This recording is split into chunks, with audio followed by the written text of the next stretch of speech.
How's it going? I'm here with Brian S. Red, BJ Brown. We're in beautiful, I don't know if you can even see. Yeah, you can see the lights back there. You can see them. Stuff. Yeah. That is Atlantic City, New Jersey. For what it's We're worth. here at DJ Expo 2015. Right. East Coast DJs. I really think that the rest of the world can really learn a lot from East Coast DJs. If someone throws a price out for, I don't know, $1,500 and the client says, that's a little more than I wanted to spend, they don't say, I tell you what, I'll do it for $1,000. They say, okay, well, what if I threw in some uplighting for you? Yeah. Or what if I threw in a gobo for you? They're holding their price. They're not budging on that. They're not complaining about bottom feeders. I don't hear anyone talk about bottom feeders out here. I haven't heard Craigslist DJs. You don't hear Craigslist once. Undercutting. They're not talking about that. Just adding value opposed to, chopping the price down. Price isn't value. That's a very different thing. I think this demographic isn't running away from anything. I think in a lot of markets on the West Coast, there's a sense of urgency to take the book at almost any cost versus make the client see the value. I had one guy I talked to from Philly. He said he does mostly country club venues. He said he did get a call from one client and that they balked on the price and he tried to give him some added value and they said no. He said, you know what, I don't think I'm your DJ. Just let it go. And that's how they do it.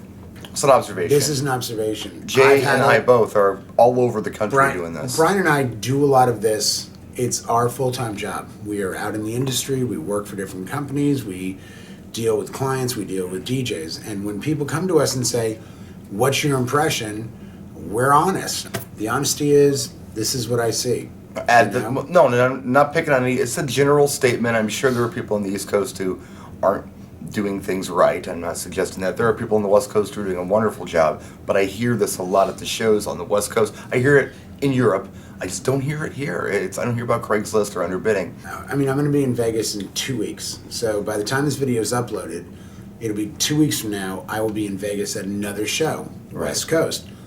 I don't expect the same response for the gear, for the market, for the industry there that I received here. Right. I can guarantee it won't be quite the same. And I think it's a learning lesson that you've said, I've said, everyone has said. It's all of us together. It's all or nothing. If you're off on your own and none of this matters to you, then that's fine. But if we all did this together and became better and worked harder and made a bigger difference in the marketplace, that's what we'd end up with. We're professionals. We should be afforded a professional living for the work we give. It shouldn't be just because you show up at the game and say you're a DJ, you get $1,200. I heard a great story. I got to tell the story real quick. And I'm going to credit Clinton and Bill, especially Bill, Boston guys. Woman's walking down the street and sees Michelangelo, the artist, walking towards her and says, I love your work. I would love it if you could paint me. And he says, sure, sit down, paint it right now. He starts painting, draws it out, paints it. About 10 minutes goes by. He goes, here, hands to her. She goes, it's perfect. It's beautiful. I love this so much. How much is this? He goes, it's $5,000. She goes, $5,000 for 10 minutes worth of work?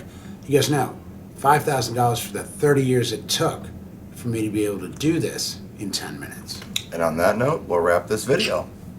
We'll see you Practice next time. Practice.